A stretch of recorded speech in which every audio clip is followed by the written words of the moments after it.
Atos 2, encontrou aí, verso 1. Verso 1 diz assim: chegando o dia de Pentecoste, estavam todos reunidos num só lugar. De repente veio do céu um som, como de um vento muito forte, impetuoso, e encheu toda a casa no qual estavam assentados. E viram o que parecia línguas de fogo, que se separaram e pousaram sobre cada um deles. Todos ficaram cheios do Espírito Santo e começaram a falar noutras línguas, conforme o Espírito os capacitava.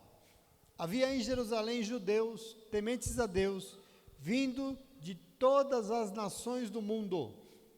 Ouvindo-se este som, ajuntou-se uma multidão que ficou perplexa, pois cada um os ouvia falar em sua própria língua. Atônitos e maravilhados, eles perguntavam: acaso não são galileus todos esses homens que estão falando? E então, como os ouvimos cada um de nós em nossa própria língua materna? Partos, medos, elamitas, habitantes da Mesopotâmia, Judéia e Capadócia, Ponto, da província da Ásia, Frígia e Panfilha, Egito, partes da Líbia próximas a Cirene, visitantes vindos de Roma, judeus como convertidos ao judaísmo, cretenses e árabes, nós os ouvimos declarar as maravilhas de Deus em nossa própria língua. Atônitos e perplexos, todos perguntavam uns aos outros: o que significa isto? Amém? Senta aí no teu lugar, vamos entender o que significa isso então, né? Porque nós estamos nesses últimos tempos, período de reflexões assim, sobre isso que significa nós, né? Não o lugar que nós estamos, mas nós, quem nós somos. O que é a igreja de Jesus Cristo aqui na terra? E nesses tempos nós temos refletido, e eu tenho pensado bastante sobre a importância disso, isso tem sido muito relevante assim, isso tem tomado bastante meu tempo, sobretudo porque nós estamos em um decisivo momento de mudança, nós aqui, na nossa comunidade. Que se um primeiro momento é uma mudança de prédio, né? Não pode se resumir simplesmente a uma mudança de endereço. Nós não queremos mudar só de prédio, mas sim uma mudança de quem somos nós. Entende aqui o momento que nós estamos vivendo? Isso é muito importante. Afinal, igreja é povo e não é endereço, né? Igreja é outra coisa. E a gente vai ter que, nesse tempo, o Senhor já tem falado bastante, nós temos conversado, nós estamos reunidos, e essa perspectiva de entender. Então, o convite do Senhor para as nossas vidas é para que nós possamos participar de um tempo de reestruturação, um tempo de restauração, um tempo de renovação do que somos nós, para nos tornar aquilo que nós seremos a partir de hoje, a partir desse momento. Ultimamente isso tem tomado conta da nossa vida.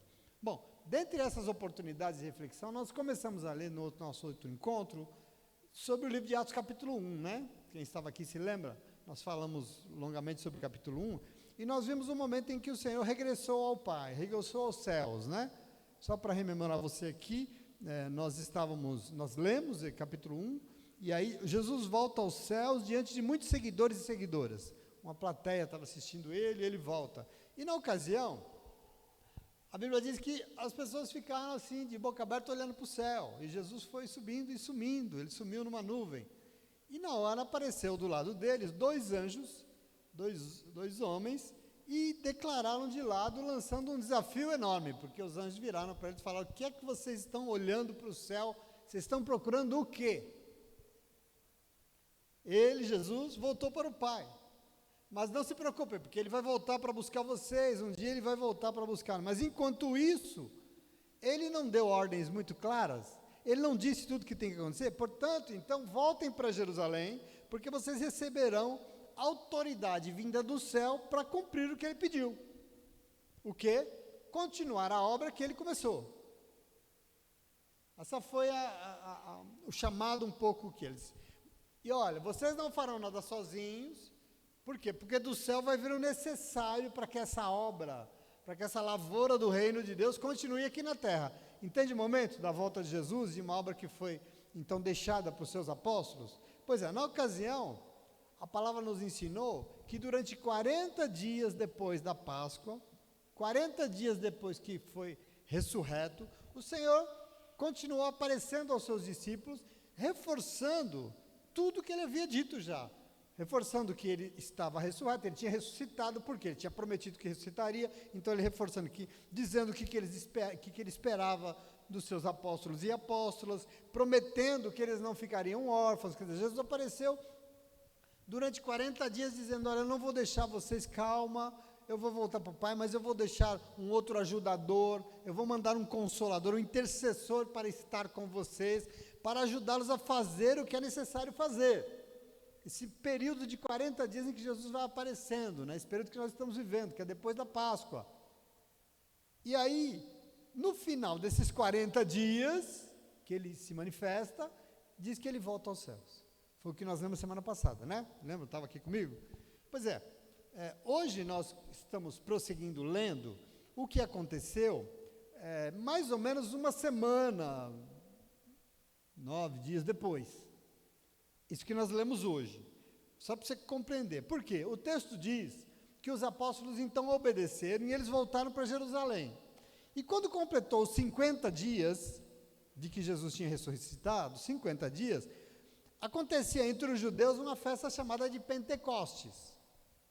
Né? Só para você estar compreendendo aqui o momento que eu estou falando, esse momento é fundamental para a nossa vida. E essa festa era uma festa para quê? Para agradecer a Deus, porque eles tinham feito a colheita. Em abril colhiam as frutas e tal, certo? Então eles tinham que agradecer a Deus pela colheita que eles tinham feito. E para agradecer por essa colheita que tinha sido dada pelo céu, eles faziam a festa de Pentecostes, que era uma festa de agradecimento. Então, era a segunda maior festa da tradição judaica. Ela só é menor do que a Páscoa. É uma festa importantíssima, muito importante, porque é essa festa de gratidão, de agradecer a Deus pelo que Ele deu de lá. Por exemplo, um lugar que só chove 2, 3 meses por ano, para ter uma lavoura, você precisa muito que Deus mande chuva.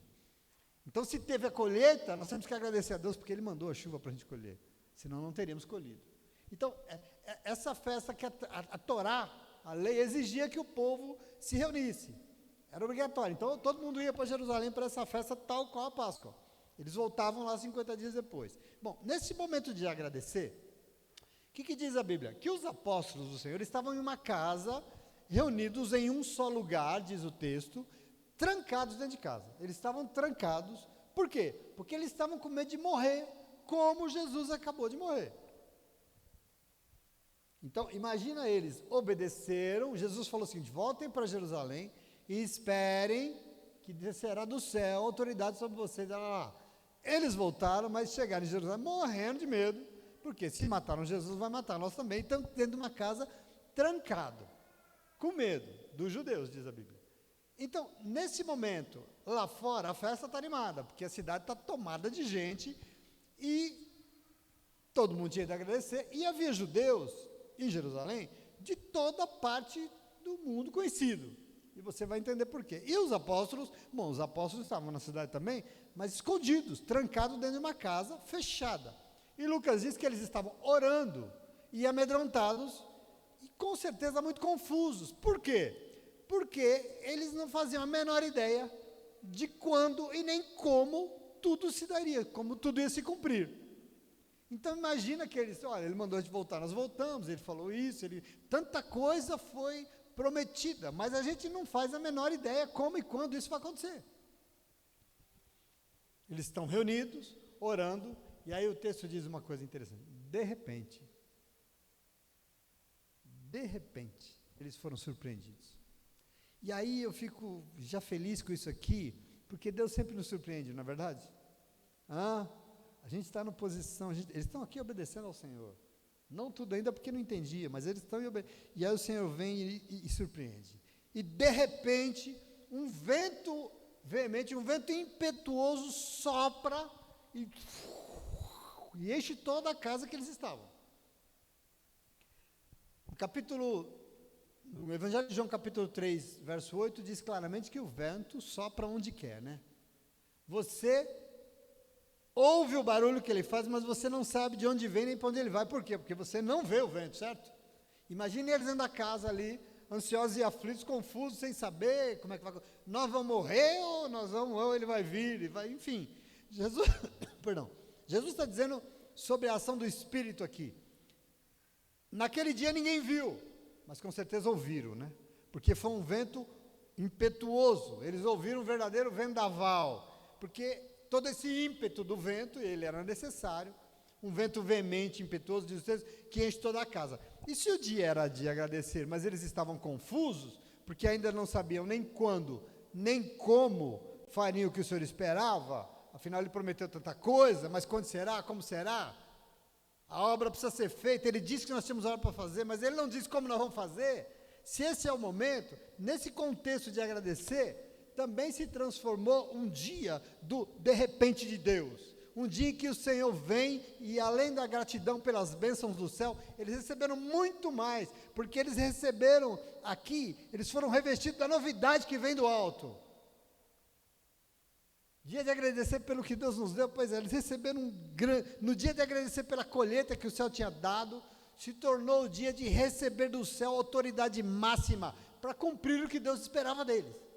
Do céu veio muito mais do que eles esperavam. Interessantíssimo aqui, que a ação do Espírito Santo de Deus se deu primeiro dentro de um lugar fechado. Eles estavam dentro de uma casa, trancados, e o Espírito se fez, o Espírito se manifestou. Entretanto, se manifestou nesse lugar fechado, mas não foi para lá permanecer. Observa isso. Eles estavam trancados em uma casa, foi lá dentro que o Espírito soprou sobre cada um deles, mas não para lá ficar. Vai entendendo como é que o Espírito Santo de Deus age na tua vida, na minha vida, na nossa vida. Porque se tudo começa num lugar fechado, não se restringe a quatro paredes o que o Espírito quer fazer. O Espírito pode entrar e agir nessa igreja? Pode. Ele age dentro de lugar, mas não se resume a isso aqui, ainda mais um lugar fechado, porque Espírito de Deus não é fechado, o Espírito de Deus não é, ele sopra onde quer, e por isso ele quer soprar, para alcançar o maior número de pessoas que for possível. Nós temos que entender esse processo, porque diz respeito a nós. Nós construímos uma ideia de igreja um quanto restrita a um prédio, e dentro dele o que acontece lá dentro, mas querido, o Espírito que precisa soprar sobre nós, extrapola este lugar. Esse lugar existe, ele precisa, mas nós temos que ir para além disso. É muito importante isso, para muito além. Existe um chamado sobre a minha e a tua vida aqui neste lugar, e esse chamado não é meu, não é teu. É um chamado da ação poderosa de um Espírito que foi soprado sobre nós, e ele nos manda sair. A nossa obra tem que ser feita lá fora. Nós temos que alcançar pessoas no mundo em nome de Jesus. Entende isso? E eu fico pensando nessa cena, naqueles crentes aflitos, sem saber o que fazer, e Deus lá do céu olhando, né? Eles são ansiosos, né? Eles estão lá todos, e Deus olhando e né? Soprando ali sobre eles, revestindo eles de coragem e autoridade para fazer o que precisava ser feito. Apareceram nesse momento umas línguas repartidas como de fogo, imagina isso, dentro da casa, que se repartiram, espalharam e se pousou na cabeça de todos eles. Olha essa cena que interessante, o momento é um momento único, porque aqui está repousando sobre cada um deles e delas, a autoridade para falar, são línguas que repousam sobre, línguas não, línguas de fogo, porque eles estavam recebendo a autoridade do céu, eles estavam recebendo o impulso de um vento impetuoso que ia mover, mas línguas dadas por Deus, para que eles tivessem autoridade para falar. Por quê? Porque qual foi a ordem do Senhor para o seu povo? Eles têm que ir por todo mundo e ensinar o que Jesus tinha ordenado, sim ou não? Ora, para ensinar tinha que ter autoridade para falar, e por isso era preciso autoridade para as línguas, nas línguas. Por isso vem línguas de fogo e repousa sobre cada um deles, dando a eles essa autoridade. Entende que bonito isso? Bom, pensa na cena comigo. Os apóstolos escondidos dentro de casa, com medo, porta fechada, quando de repente um vendaval, deve ter derrubado uns copos dentro de casa, não sei, um vendaval estrondoso e ainda línguas de fogo sobre cada um deles. Ali, imagina como eles ficaram. Você ficaria como? Impactado? Algumas versões dizem que eles ficaram extasiados, embasbacados, e foram cheios do Espírito Santo de Deus. Amém? Glória a Deus. Você entende aqui? Estou falando de igreja. Foram cheios do Espírito Santo de Deus. O que está acontecendo aqui? Está acontecendo que o Senhor está cumprindo, Ele está honrando as suas promessas. Ele havia prometido, Ele havia dito que do céu seria dada autoridade para eles fazerem o que Ele estava pedindo para eles fazerem. Pois é, aqui está sendo dada autoridade. O que eu quero que vocês vão? Saiam pelo mundo todo e ensinem todo mundo o que eu disse a vocês. Mas, Senhor, eu vou dar autoridade para vocês falar. Entende o que foi dado aqui? Entende por que línguas de fogo? Lucas diz que eles são, então, meio empurrados por um vento que, impetuoso, cheios do Espírito Santo, cheios da autoridade e das línguas para falar em nome de Deus. Eles abriram as portas e eles saem para fora. Não é legal? As ruas estavam lotadas de gente. A cidade de Jerusalém triplicava, quadriplicava a população, e gente de todas as partes do mundo, e eles começaram a falar, então, os apóstolos, várias línguas diferentes e conhecidas naquela época, e o texto é muito claro, porque diz que eles falavam conforme o próprio Espírito ia permitindo que eles falassem. Nós temos que aprender com isso aqui, meu irmão. Quem permite que seja falado? Eu estou falando de igreja. Quem permite que precise e o que deve ser falado é o Espírito Santo de Deus. O que é que deve ser falado, o que dá, de onde vem a autoridade? A gente fala dentro da igreja o que a gente quer?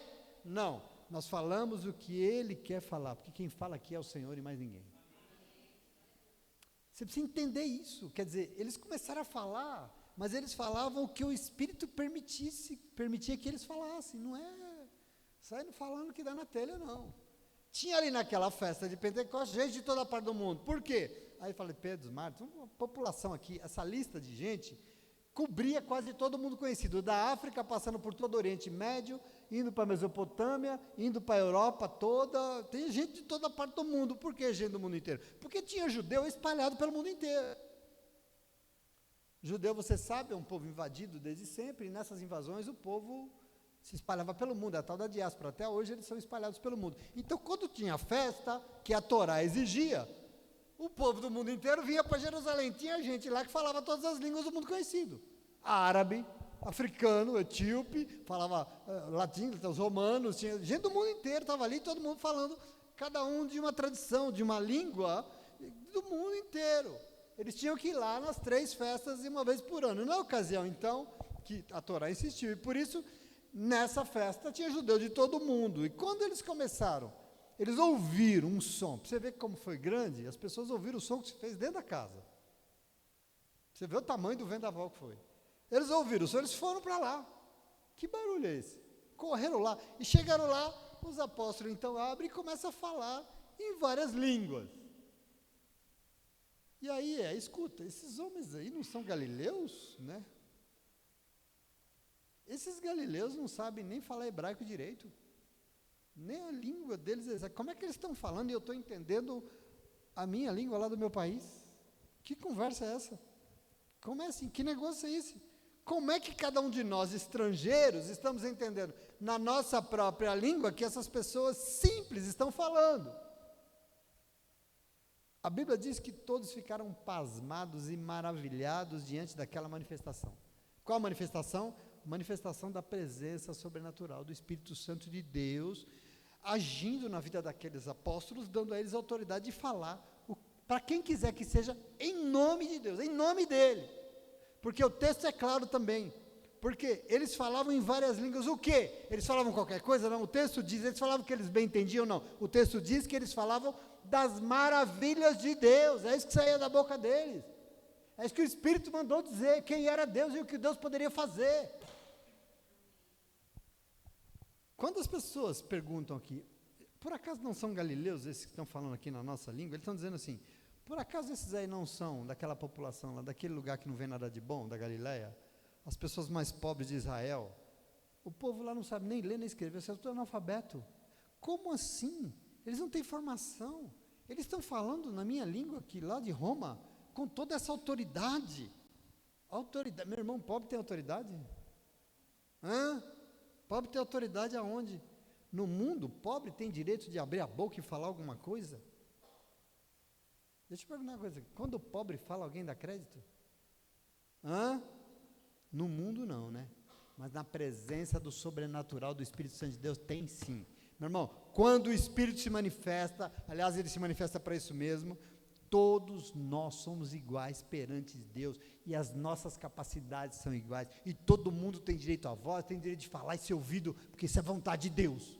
Todo mundo tem que ter espaço para dizer e ser ouvido, porque quando Deus está no lugar, é isso que acontece em nome de Jesus, amém? Uma igreja onde que as pessoas não são ouvidas, que as pessoas não têm direito de falar, pode ser uma igreja aí, mas não é do Espírito Santo de Deus. Pobre não fala direito nem português, amém, mas deixa eu te falar um negócio, se pobre dobra o joelho, e se rende à vontade de Deus, vai falar, e vai virar até poliglota, não sei, mas vai falar, porque o Senhor vai dar autoridade. Às vezes você tem um receio de falar na igreja, não é, irmão? Ai, porque eu não sei falar, meu irmão, na presença do Espírito Santo de Deus, abre a tua boca, porque se você estiver com ele, você vai falar, e todo mundo vai te ouvir, porque a autoridade não vem de você, em nome de Jesus, amém? E você tem que entender, ele abre a boca, e é o Espírito que fala através da sua boca. Igreja é lugar desse povo, não é lugar da gente falar o que a gente quer, não, e eu fico assim impressionado, porque a gente está num processo tão racional dentro da igreja, a gente está tão estranho, porque dentro da igreja ficou um negócio de gente querendo falar tanta coisa sabida, sabe assim? Tanta coisa falando pelos cotovelos para defender as suas convicções, os seus pontos de vista, aquilo que estudou. Mas quando eu olho para esses pobres analfabetos aqui falando todas as línguas do mundo, sabe o que eu vejo aqui? Que Deus não precisa de nada disso. Deus não precisa de nada, meu irmão, Deus não precisa de intelectual para fazer a obra, não precisa para nada, aliás, Deus não precisa de pregador eloquente para defender ele, não, porque o Senhor só precisa de um coração disposto a ser preenchido pelo Espírito Santo de Deus, e pronto, vai ser dito o que precisa ser dito, nós somos essa ferramenta. Ai, pastor, mas eu não sei nem ler direito. Quem disse que você precisa saber ler direito? Você precisa ser uma ferramenta de Deus que permite que o Espírito Santo de Deus tome tua vida. E isso é o que eu chamo de igreja. Igreja é constituída para ser um lugar de todos. E nós temos uma marca nessa igreja aqui, desde o princípio, que é assim, eu sempre falei isso para minha esposa, amor, a nossa igreja vai ser do Senhor quando todo mundo tiver direito à voz. Todo mundo tem que ter direito a falar aqui, não é só o pastor, o presbítero, não é só o doutor. Todo mundo tem que ter direito a falar em nome de Jesus, é isso que a gente pensa. Então, veja, alguém disposto a preparar o solo do seu coração para que o Espírito Santo de Deus venha e semeie a palavra. É tudo que a gente precisa, porque assim quem vai falar? Quem vai falar? É o Senhor. E não eu. Quando a gente é sabido demais, a gente quer falar muito do que a gente acha. É por isso que a gente precisa, às vezes, não saber tanto assim. Por isso que a Bíblia diz que os muitos livros são enfado, porque quando a gente sabe demais, Deus não fala. A gente se rende, se quebranta, aí o Senhor vem e usa a nossa vida em nome de Jesus. Amém? Segredo para você quando você tiver a oportunidade aqui na frente. Ore, busque em Deus, se entregue, Espírito Santo de Deus, é a minha vida, fala comigo. Você tem que estudar? Tem. Você tem que ir lá meditar no texto? Tem. Mas se o Espírito Santo de Deus não falar através de você, vai ser um grande discurso, mas ninguém recebe nada, porque não tem eloquência que só o Espírito pode dar em nome de Jesus. Amém? Então, observe aqui que os apóstolos tinham recebido do Senhor uma incumbência. Qual? Eles tinham que continuar a obra. Mas eles estavam continuando? Não estavam. Por quê? Porque eles não eram e não sabiam, e não se sentiam que eram ninguém capaz de fazê-la. Eles não eram ninguém, não tinham nenhuma autoridade para falar, e alguém dá algum crédito para que eles fossem falar. Imagina aquele povo vindo do mundo inteiro, estrangeiro, gente rica, poliglotas. Eu nem ler eu sei, vou falar para esse povo aí. Quer dizer, eles não se sentiam dignos de sair com medo daquela casa. Agora, entenda, o Senhor tinha prometido que o Espírito seria derramado do céu, e ele foi. Para quê? Para dar a eles a autoridade, que não vinham deles, mas vinham de quem? Do Espírito Santo, que foi soprado sobre eles. Por quê? Porque eles seriam ferramentas, porque quem faz é o Senhor e não eles, e eu estou falando dos apóstolos. Sim, aliás, estou falando dos apóstolos? Não, estou falando de todos nós. Quem fala na nossa vida é o Senhor e não você. Quem fala na tua casa não pode ser você. Quem acha no teu relacionamento não pode ser você. Precisa ser Deus. Da nossa boca tem que sair aquilo que aprova ao Senhor. Não pode sair qualquer. Por isso que a palavra torpe não cabe na nossa vida. Deus vai usar a tua boca para xingar isso? Jamais. Quando a gente é tomado pelo Espírito Santo de Deus, a nossa boca sai Espírito Santo de Deus. Aonde você estiver, e aí eu queria dizer para você, aonde você estiver, diante de quem você estiver, se for Espírito aí contigo, todo mundo vai te ouvir, porque vai ter autoridade no teu falar. Isso é fundamental na nossa vida, em nome de Jesus, amém? Então veja, a situação era quase que, eles estão quase acovardados dentro de casa, é covardia. Por isso, para que eles fossem, vamos dizer assim, mais ousados, se eles estão acovardados, para que eles tivessem coragem, Deus não podia mandar uma brisa suave, podia? Não. Hã? Se ele mandasse uma brisa suave, não sei. Por isso foi necessário o quê? Um espírito veemente, impetuoso, maravilhoso sobre todo mundo, sim ou não? Porque eles estavam retraídos. Tinha que ter um vento que tirasse eles daquele e desse a eles. Você tem que entender isso definitivamente. Ser humano, presta atenção aqui, não tem autoridade, nenhuma autoridade para mudar a vida de ninguém. Geralmente casamento é assim, né? É um pé de guerra, porque o marido quer mudar a mulher quer mudar o marido. No emprego é um pé de guerra, porque cada um querendo que o outro trabalhe do outro jeito. Ser humano não tem nenhuma autoridade para mudar nada na vida de ninguém. Meu irmão, ser humano não convence ninguém de nada. Por isso é necessário que venha de fora. As pessoas não entendem como elas precisam de Deus. Evangelho de João capítulo 16, verso 8, o Senhor Jesus diz o seguinte, ó, quando ele quem? O Espírito Santo de Deus vier, é Ele que vai convencer o mundo do pecado, da justiça e do juízo. Quem convence? Mas essa minha esposa aqui, ela faz tudo errado, eu tenho que mostrar para ela, vou dizer para ela, vou mostrar que é certo. Só irrita. Entra por aqui e sai por aqui. Só causa briga. Entenda, se o mundo não é justo, se ele não enxerga os seus erros, se ele não teme a colheita dos seus atos, isso é por uma única razão. Sabe o que acontece? Nele não tem o Espírito Santo. Se você conhece uma pessoa que por acaso é um desavisado, o que acontece é que uma pessoa só tem consciência de si mesmo, a pessoa só consegue ter consciência dos seus pecados, da justiça que precisa ser feita na terra e da colheita dos seus atos, quando o Espírito Santo de Deus for na vida dela. Se não for, ela não se enxerga, ela não se reconhece. E não adianta você dizer, porque nós precisamos de quem? De alguém de fora, nós precisamos do Espírito Santo de Deus. Porque só assim nós vamos falar e seremos ouvidos. Só com a autoridade dada pelo Espírito nós seremos ouvidos em nome de Jesus, amém? Então veja, cheios do Espírito Santo, impetuosos, cheios de autoridade, eles saem da casa, e o medo é derrotado, e a limitação que havia de falar as tantas línguas foi superada. Por quê? Porque nada nesse mundo pode ser usado como desculpa para impedir que as promessas de Deus se cumprem. Nada nesse mundo pode ser usado como justificativa para não fazer a obra que precisa ser feita, que Deus espera que a gente faça. Por isso, às vezes eu pergunto aqui desse púlpito, o que é que eu e você precisamos mais? Por quê, pastor? Porque nós já temos o Espírito Santo. O que eu preciso mais? O que eu preciso mais para minha casa ser uma bênção?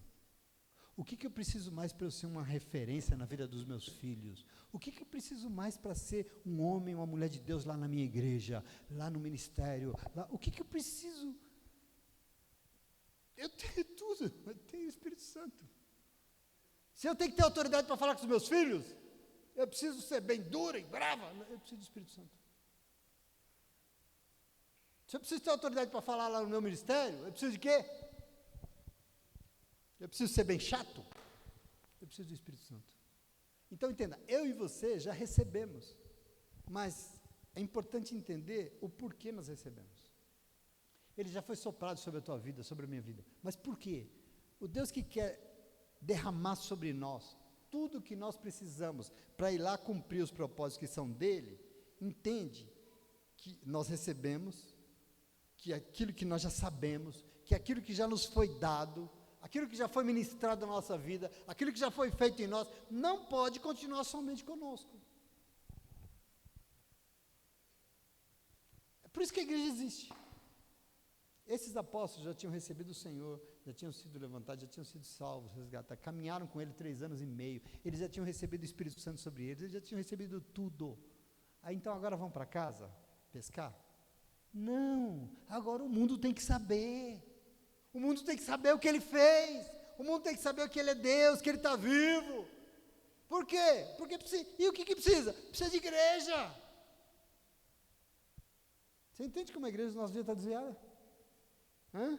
Uma igreja que não consegue ser testemunha para fora das quatro paredes? Que igreja é essa? Serve para quê? O mundo tem que saber, meu irmão, em nome de Jesus. O mundo tem que ser um lugar melhor, e para isso, ele tem que saber da boa notícia. Que boa notícia? Que ele já venceu a morte, que ele ressuscitou, e que todo aquele que nele crê nunca mais será o mesmo tipo de ser humano. Todo aquele que nele crê nunca mais, você vai ver tudo transformado. Pelo quê? Pelo poder do agir do Espírito Santo de Deus, que é soprado sobre nós de uma forma impetuosa, para nos mover, para tirar a gente do lugar, para abandonar as nossas obstinações e fazer o que Deus espera de nós. Observe que é um mover que começa de dentro para fora, né? Isso a gente não entende, porque toda vez que o Espírito Santo se manifesta, acontecem transformações, amém? Coisas acontecem, mas elas começam a partir de dentro, e a partir de dentro elas alcançam o que está fora. Às vezes a gente quer mudar a pessoa que está do nosso lado, mas não muda a gente, né? O Espírito Santo de Deus não é assim, não. Para mudar o que está fora, vai mudar dentro de você primeiro. Por isso que é dentro de você que ele habita. Para que você tenha autoridade para falar com o seu irmão, ele vai ter que te dar autoridade primeiro, e aí ele tem que entrar e mudar um pouco o seu linguajar. É de dentro para fora, querido, em nome de Jesus. E aqui eu fico olhando para tudo isso. Quem constituiu a igreja? É projeto de quem? De homens? Não, foi o Espírito Santo de Deus. E aí eu pergunto, sim, mas foi sozinho? Foi sozinho? E eu digo para você, não. Porque isso aqui é uma obra coletiva, sim ou não? Você está ouvindo o relato, por isso que eu disse, do quando e como começou tudo na nossa vida. Você faz parte de uma igreja? Sim ou não? Faz? Você é a igreja? Então é aqui que começou tudo. Foi aqui que começou e como começou. Então veja, como começou? Foi uma obra coletiva. Como você entendeu domingo aqui, é uma obra de todos e todas juntos e juntas como um só corpo, cada um fazendo a sua parte, recebendo o Espírito Santo, e aí, sendo conduzidos pelo sobrenatural de Deus, que nós vamos até o mundo continuar o Senhor, aquilo que o Senhor começou. Esse é o trabalho. Como é que é o nome disso? Igreja. Está entendendo o que é igreja? O que o Senhor começou? Ele começou a ensinar e implantar o reino de Deus. Ele começou a cuidar dos pobres, curar as suas feridas, exaltar os abatidos, abrir os olhos dos cegos. Ele começou a quebrar as algemas dos oprimidos e acorrentados. Enfim, eu continuo sonhando com uma igreja que entenda que ela já foi revestida, que ela já foi constituída, chamada, fortalecida pelo Senhor, para ser um agente de transformação para as nações. Isso é igreja. A igreja existe para mudar o mundo. Esse projeto é grande, sim ou não? Não é um negócio grande demais? É por isso que não é obra para você, é obra para o Espírito. Mas é para isso que nós existimos. E você vai entender porque eu estou dizendo tudo isso. Aqui, nesse lugar, reunidos sob essas quatro paredes, se reúne uma família constituída pelo Senhor para quê? Quem lembra de Abraão? Para abençoar todas as famílias da terra. Nós estamos acostumados num tempo que as pessoas vão para a igreja porque eles precisam ser abençoados. Mas esse não é o plano de Deus para a tua vida. Ou por outra, Ele quer te abençoar. Mas para quê? Para que você abençoe todas as outras famílias da terra, e não para você ser um curtidor das suas bençãozinhas. O nome disso é igreja. Através do nosso bom testemunho, pessoas vão ser alcançadas. Isso é maravilhoso. Em outras palavras, é o Espírito que gera a igreja, é o Espírito que comissiona a igreja, é o Espírito que dá autoridade para a igreja, para falar em seu nome, porque será assim que o reino de Deus vai ser implantado na terra, simples assim. Você entende quem é você? Você entende quem sou eu, quem somos nós? O que nós estamos fazendo aqui? Você entende que nós temos que construir? E é muito importante isso. Portanto, hoje, nós estamos entendendo sobre esse momento exato em que as coisas se deram nesse assunto chamado igreja. Quando e como tudo começou pela vontade de Deus. E esse contexto aqui, esse dia que era de agradecer, de festa, essa festa de Pentecostes, nos leva a pensar o que isso significa para o que Deus planeja para mim e para você. Eu não vou, estou longe de excluir, de encerrar esse assunto hoje, mas assim, eu quero entender, porque se nós estamos vivendo num tempo de reestruturação, tentando restaurar, renovar, para nos tornar algo novo, diferente daquilo que nós temos que ser, como é que nós temos que ser? Se é o Espírito Santo de Deus que importa, se é Ele quem vai conduzir todas as coisas dentro da igreja, se é Ele que tem que ser soprado de forma impetuosa, impulsionando as coisas para outro lugar, como é que nós experimentamos a ação desse Espírito em nossa vida? E aí eu vou dizer uma coisa para você. Primeiro, tem um monte, vou falar uma hoje que não dá tempo de falar mais. Aliás, já está acabando. Sabe como nós vamos receber essa ação maravilhosa para ser quem a gente precisa ser? Reunidos todos nós no mesmo lugar com o mesmo objetivo. Simples assim. E eu digo isso porque eu quero partir daqui, quando tudo começou, para entender o que realmente significa ser essa igreja que o Senhor espera de mim. E o texto diz sobre um momento em que um novo tempo estava sendo dado na vida deles. Era algo novo que precisava começar, porque agora seria uma nova forma de atuar. Agora eles iam ter que atuar como igreja. Percebe como é importante esse início aqui? Mas os apóstolos estavam impedidos, trancados, amedrontados. Mas apesar de todo o medo, eles estavam fazendo uma coisa fundamental. E eu quero que você tome posse disso, porque eu tomei posse disso sobre mim, sobre a minha vida. Porque nós estamos enfrentando um novo tempo. E aqui nisso, isso que a gente entende como igreja, está vivendo um momento muito estranho. Que as pessoas estão compreendendo, sei lá, isso que eles entendem como ser igreja. E aqui o texto me ensina que uma das primeiras e principais características é que eles estavam reunidos num só lugar, em uma comunidade. Eles estavam sob o mesmo propósito, no mesmo lugar, diz o texto, isso é fundamental, verso 1. E aí eu fico pensando assim, meu irmão, eu posso ser igreja em casa sozinho? Posso? Eu posso ser igreja cuidando só dos meus interesses? Em casa? Agora, hoje em dia, nós estamos vivendo um momento que a ideia é assim, eu não preciso de igreja, eu não preciso de pastor, eu não preciso de templo, porque templo sou eu, igreja sou eu. Essa é a conversa. O que mais está em voga nos últimos 20 anos, mais ou menos, é um negócio chamado desigrejados, né? A gente está até falando disso ontem. Quando eu comecei a estudar isso em 2010, 2008, 10, 9, a sociologia chamava isso de evangélico sem religião. Hoje deram a nomenclatura de desigrejados. É a voga. O que é ser igreja hoje? Diz que tem 15 milhões de evangélicos desigrejados. 15 milhões no Brasil de evangélicos que se chamam desigrejados. E eu costumo respeitar muito as escolhas das pessoas, sabe? Eu acho que cada um escolhe como é, mas quando o assunto é reino de Deus, quando o assunto é igreja, me desculpa, mas não cabe nada de interpretação pessoal. Eu estou falando de reino de Deus, eu estou falando de igreja. Aqui não cabe interpretação das pessoas, porque a única coisa que cabe aqui é a palavra de Deus, inspirada pelo Espírito que constituiu a igreja e que agia através dela. É isso que importa para nós. Muita gente acha um monte de coisa sobre quem ser você. Nós vivemos um tempo que as pessoas têm uma autonomia que eu não sei de onde veio, que elas acham que fazem com Deus como elas pensam, que Deus vai abençoar.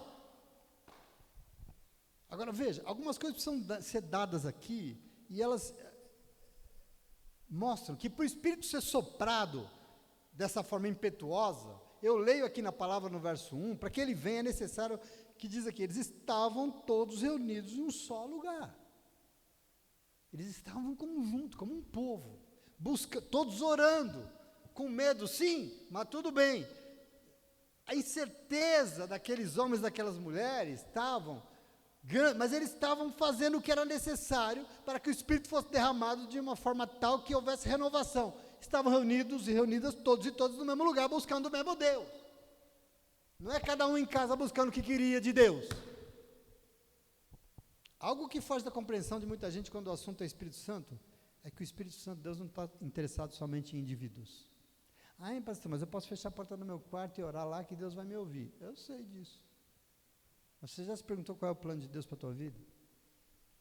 O Senhor está interessado na vida de um povo com um só coração, no mesmo espírito, que busca a mesma coisa. Jesus não disse, você trancado no seu quarto orando ao Pai, eu vou me manifestar. Ele disse que onde houver 2 ou 3 reunidos, em nome dele, ele se manifestaria. Sim ou não? Nós temos que entender, porque assim, nós fomos ensinados durante anos e anos que igreja não é prédio, e é verdade. Mas a gente esqueceu de ensinar o que é igreja então de verdade. Porque então igreja sou eu. Igreja não sou eu, meu irmão. Eu sozinho não sou igreja, não sou nada para Deus. Nada. Igreja sou eu de mãos dadas com você. Somos nós, juntos, com o mesmo coração, no mesmo lugar, no mesmo Espírito, em nome de Jesus, que é o Espírito do Senhor. Amém? Nós temos que entender isso definitivamente. O Espírito Santo, que é de Deus, ele pode estar onde ele bem entender, ele sopra onde ele quiser, ele pode estar no seu quarto, ele pode estar no seu trabalho, ele pode estar no ônibus, mas não se esqueça que a razão da vinda dele é de um plano maior. Ele deseja não só ser Deus na tua vida, ele deseja soprar na tua vida de uma forma impetuosa. Por que impetuosa? Porque ele quer que mude as coisas, ele quer que transforme essa realidade, ele quer que a tua vida seja outra. Para quê? Para que a obra de Deus seja feita na terra, e esse sopro se dá sobre um povo que se reúne em um mesmo lugar. Desculpa, eu não acredito em igreja se não existir uma igreja local, a comunidade local, uma igreja para você se reunir. Eu não acredito nisso em igreja. Eu nunca vou abrir mão desse projeto, como estão abrindo mão. As pessoas acham que estão em casa hoje lá, e está tudo bem, é do meu jeito. Mas eu vou ouvir na internet amanhã, quando eu estiver no ônibus. O Senhor não chamou a ouvir uma pregação na internet, quando você estiver. O Senhor te chamou a ser igreja, a se envolver no projeto dele, querido, em nome de Jesus. Meu irmão, projeto do Espírito Santo de Deus não envolve pessoas sozinhas em suas casas, fazendo das suas vidas o que elas bem entendem. Não. O projeto é uma reunião de pessoas em um mesmo lugar, buscando cada um, não só os seus próprios objetivos, mas um único objetivo que por acaso é do Senhor, não é nosso. Isso é igreja. Isso é o que nós estamos fazendo aqui. Desculpa, mas domingo a palavra me ensinou que igreja é algo que foge daquilo que me interessa. Eu aprendi isso aqui domingo em nome de Jesus, e cá para nós, ser desigrejado, não ter compromisso com a igreja, não ter compromisso com a vida das pessoas, me desculpa, mas só pode vir de alguém que está querendo dar desculpa para não assumir compromisso diante de Deus. Essa é a verdade. Por quê? Porque é diferente, querido, daquilo que o Senhor espera de nós. No mínimo, para mim, isso é meio covardia. Por quê? Porque ser humano não existe sem o outro ser humano. Você precisa entender o que faz você existir. Você não existe sem o outro. Eu fico pensando assim, para a gente estar aqui nessa noite, nós só podemos estar aqui nessa noite porque outras pessoas nos ajudaram. Você já parou para pensar nisso? Você já parou para pensar que essa cadeira que você está sentado, alguém teve que fazer ela? Você já parou para pensar que essa roupa que você está vestindo, alguém teve que costurar? Por acaso não fui eu nem você? Você já parou para pensar que a comida que nos alimentou hoje não foi nós que plantamos? Como assim a gente vive sozinho, para os nossos próprios interesses? Você não vive, não tem vida. Nós precisamos uns dos outros. E mais, porque para Deus a vida só será completa se existir em comunhão. Isso é importante demais, se for junto, se for de mãos dadas, enfrentando, lógico, as diferenças e os problemas que daí surgem, porque, eu queria dizer para você, eu ouvi domingo aqui, são diante de todos esses desafios, dessas crises, que nós somos melhorados. É diante do problema que gera uma reunião de pessoas que você é aprimorado, que você cresce. Por isso que não pode ter a covardia de se isolar sozinho, porque você vai virar uma ameba. Você não sai do lugar, você não progride, você não melhora. Como é que é melhor? É sendo desafiado por aquele irmão chato para burro, por aquela irmã que fala demais. É aqui que tem o crescimento, é aqui que a gente melhora, meu irmão, em nome de Jesus. Eu queria te lembrar que podem passar céus e terras, mas a palavra do Senhor não vai passar. E o Senhor não fez nada sozinho, mas Ele fez questão de chamar um povo para se envolver no projeto que era dele. Portanto, o reino de Deus é feito de pessoas juntas, de mãos dadas. O negócio aqui é uns pelos outros. O negócio é se envolvendo com a dor e os fardos uns dos outros, usando aquilo que Deus nos deu para fazer com que a vida do outro seja melhor. Esse é o plano. Como é que o mundo vai ser melhor se a gente não usar aquilo que Deus colocou nessa mão para fazer que a vida do meu irmão seja melhor? Mas o mundo aqui, ó, o mundo da sua família, o mundo do seu o mundo precisa ser melhor. Mas como ele vai ser se eu só estou cuidando dos meus interesses dentro de casa? Não vai ser nunca. Se não, então não sou igreja. Não existe igreja. E eu acho que vou ter que parar por aqui, porque o relógio está me atropelando. Mas eu preciso dizer uma coisa, meu irmão.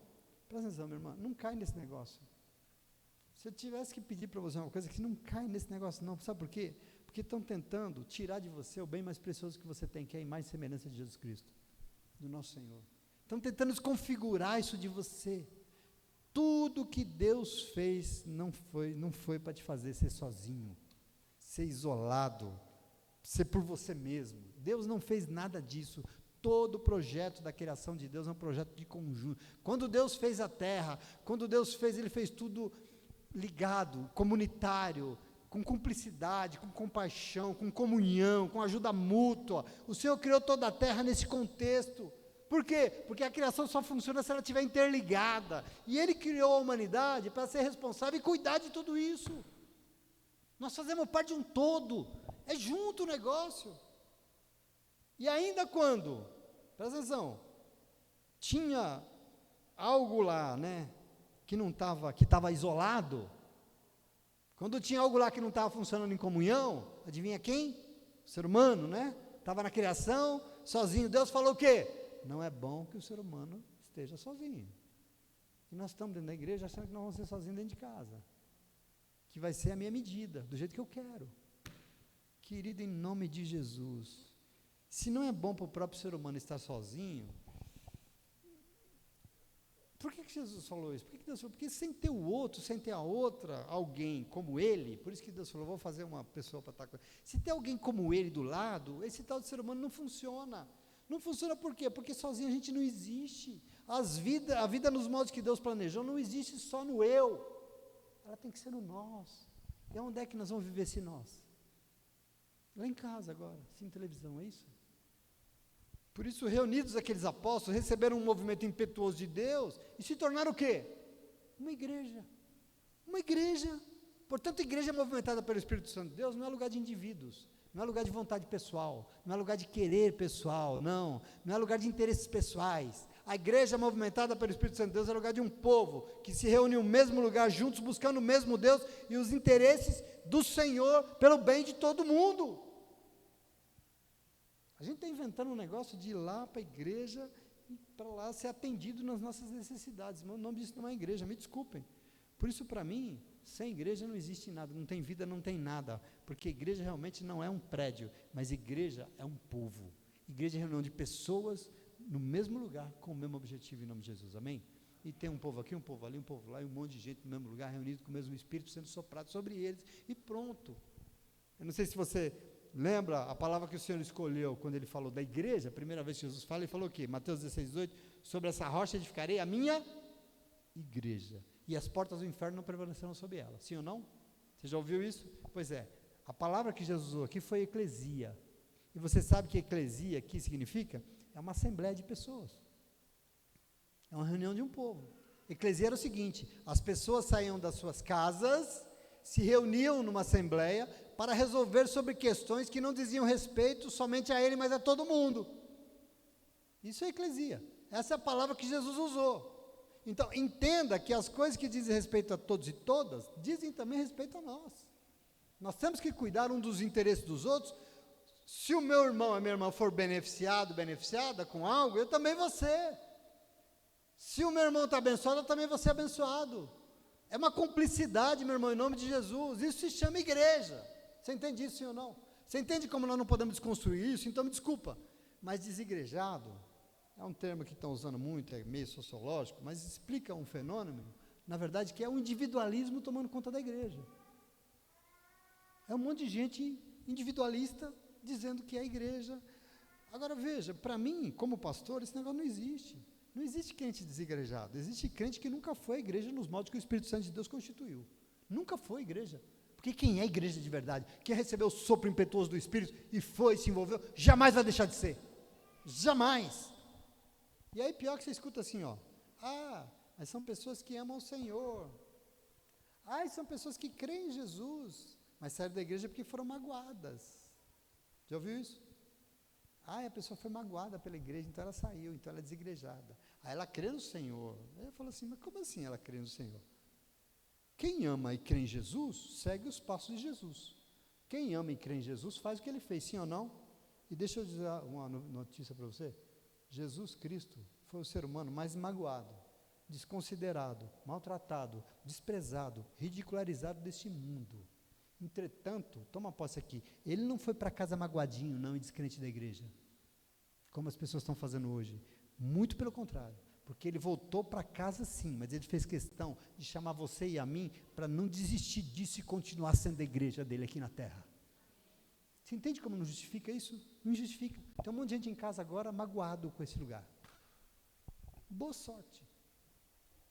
Desistir significa, sabe o quê? Que as portas do inferno prevaleceram contra este lugar. Elas não podem, e por isso não existe derrota maior na nossa vida que a gente desistir sem lutar, em nome de Jesus. E eu não vou. Eu vou lutar até o fim, em nome de Jesus. Se a igreja é feita de pessoas, e ser humano é complicado, e aí você fez lá, o que a pessoa fez não te agradou. O que a pessoa fez, lembra de uma coisa, você não está aqui para ser agradado. Você está aqui para construir a igreja do Senhor aqui na terra. Você está aqui para mudar esse mundo. Você está aqui para fazer algo diferente através da tua vida. Edificar a igreja que Jesus quer edificar na terra. É para isso que você está aqui. Não para ser acariciado e acalentado em nome de Jesus. Inclusive, na vida de alguém, de quem fez algo que te deixou tão magoado. É na vida dele que você tem que trabalhar para melhorar. Você tem que ser esse testemunho. Então, faça o que tiver ao seu alcance para resolver os problemas. Por favor. Faça o que tiver ao teu alcance. Mas não tem como, porque o problema é com o meu pastor. É com a liderança. Então, procure outro lugar. Mas não abra mão daquilo que o Senhor te chamou para ser. Porque o nome disso é morte.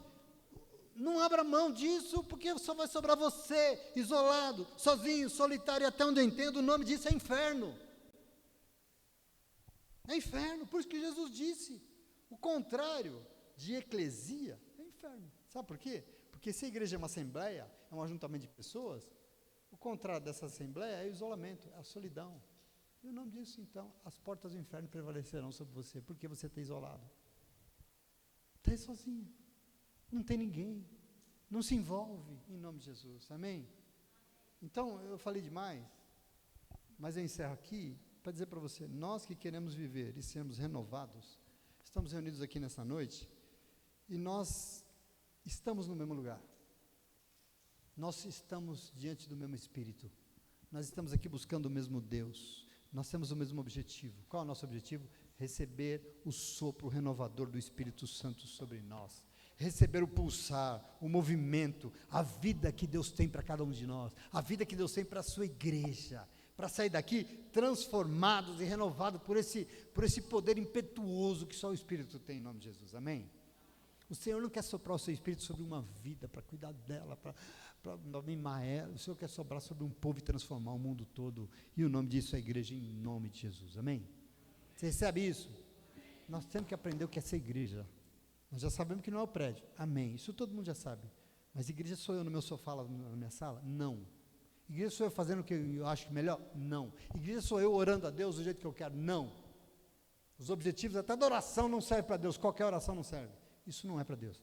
Nós somos igreja. Igreja somos nós reunidos em nome de Jesus, resolvendo os nossos problemas sim, encarando tudo e falando, Deus tem propósito, até no problema Deus tem propósito, e Ele vai nos ajudar, e nós vamos nos fortalecer, e nós vamos sair daqui renovados para a glória do nome do Senhor, em nome de Jesus, amém e amém.